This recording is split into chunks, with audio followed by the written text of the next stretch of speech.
Senang bisa bertemu lagi dengan Bapak dan Ibu sekalian. Pada video kali ini, saya akan menjelaskan tentang hama dan penyakit pada kelapa sawit yang meliputi. Pertama-tama, saya akan menjelaskan mengenai pengertian hama dan penyakit kelapa sawit.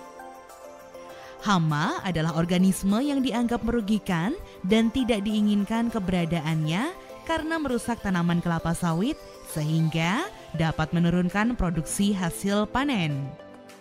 Hama dan penyakit sama-sama menimbulkan kerusakan pada tanaman. Perbedaan keduanya adalah secara fisik.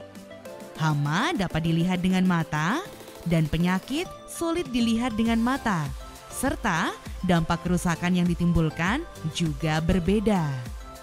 Hama pada umumnya menyebabkan kerusakan fisik seperti gesekan, bekas gigitan, atau tusukan. Sedangkan penyakit menimbulkan gangguan fisiologis. Pada umumnya, penyakit disebabkan oleh patogen, yaitu mikroorganisme parasit yang dapat menyebabkan penyakit pada tanaman kelapa sawit yang berupa jamur. Sangat jarang penyakit di kelapa sawit disebabkan oleh bakteri atau virus. Baiklah, selanjutnya saya akan menyampaikan mengenai sistem peringatan dini pada hama dan penyakit kelapa sawit. Berikut adalah tahapan pada sistem peringatan dini. 1. Deteksi, yaitu proses pengamatan untuk identifikasi jenis dan perkembangan hama atau penyakit. Mengamati bagian tanaman yang tumbuh abnormal, misalnya buah muda yang busuk atau daun yang menguning dan tampak tidak sehat. 2. Sensus, yaitu proses menghitung dan mengamati populasi hama dan penyakit serta tingkat perkembangan dari hama dan penyakit yang menyerang kelapa sawit. Jika hama sudah merugikan atau sudah mencapai populasi kritis, artinya Bapak atau Ibu harus segera melakukan pengendalian. Selanjutnya, kita akan mendalami jenis-jenis hama pada tanaman kelapa sawit. Yang pertama, jenis hama ulat. Jenis hama yang sering ditemukan di perkebunan kelapa sawit yaitu jenis ulat. Ulat api yang memiliki populasi kritis sekitar 5-20 ulat per pelepah. Ulat bulu yang memiliki populasi kritis sekitar 5-10 ulat per pelepah. Ulat kantong yang memiliki populasi kritis 20-30 ulat per pelepah. Ulat api Darnatrim. Ulat ini mempunyai ciri berwarna coklat muda dengan bercak-bercak jingga di punggungnya. Ulat api Setotosa asigna memiliki warna hijau kekuningan dengan bercak-bercak yang khas di punggungnya. Jenis ulat bulu. Ulat bulu Clania tertira. Ulat ini menyerang daun tanaman dewasa, memiliki 4 pasang bulu panjang di punggungnya, memiliki warna hijau pucat. Jenis ulat kantong. Ulat kantong Mahasena corbeti.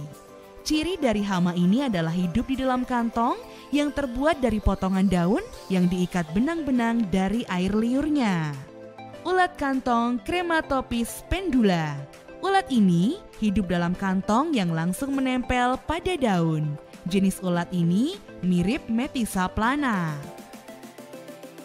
3. Ulat kantong Metisa plana merupakan salah satu pemakan daun yang paling merugikan dengan panjang mencapai 12 mm berwarna coklat kemerahan. Pengendalian hama ulat dapat dilakukan dengan beberapa metode, yaitu pengasapan atau fogging, terutama untuk tanaman yang belum terlalu tinggi. Penyemprotan dengan mist blower, infus akar atau injeksi batang untuk pengendalian ulat kantong dan hama pada tanaman yang tinggi. Kutip hama ulat apabila jumlah hama belum terlihat banyak. Bapak atau Ibu bisa mengendalikan hama dengan cara kutip atau diambil secara manual. Yang kedua, yaitu jenis hama berdasarkan serangannya. Terdapat 2 jenis yang umum di kebun kelapa sawit, yaitu kumbang penggerek pucuk dan ulat penggerek buah. Kumbang penggerek pucuk terdiri dari beberapa jenis, yaitu kumbang badak. Kumbang ini sangat populer di kebun kelapa sawit. Berwarna coklat kehitaman dan pada bagian kepala terdapat tanduk kecil. Kumbang ini menggerek pupus yang belum terbuka mulai dari pangkal pelepah. Umumnya menyerang tanaman muda di areal peremajaan. Kumbang moncong. Kumbang ini berwarna hitam dengan garis merah. Kumbang ini melanjutkan luka bekas gerakan kumbang badak. Hama kumbang berkembang biak di batang sawit yang mulai membusuk, tandan kosong, pohon mati, tumpukan, dan sampah rumah tangga. Pencegahan hama kumbang dapat dilakukan dengan memusnahkan tempat berkembang biak, pengaturan ketebalan rumpukan, penanaman tanaman kacangan penutup tanah, pengaplikasian tandan kosong 1 lapis. Pengendalian hama kumbang dapat dilakukan dengan beberapa cara, yaitu secara manual, yaitu dengan melakukan kutip kumbang menggunakan alat kait dari besi atau kawat yang dibengkokkan bagian ujungnya. Secara kimia dengan menggunakan insektisida. Perangkap feromon. Agen biologis seperti jamur metarizium dan bakulovirus. Jenis jamur ini menjadi parasit bagi hama kumbang dan efektif menyebabkan kematian pada larva kumbang.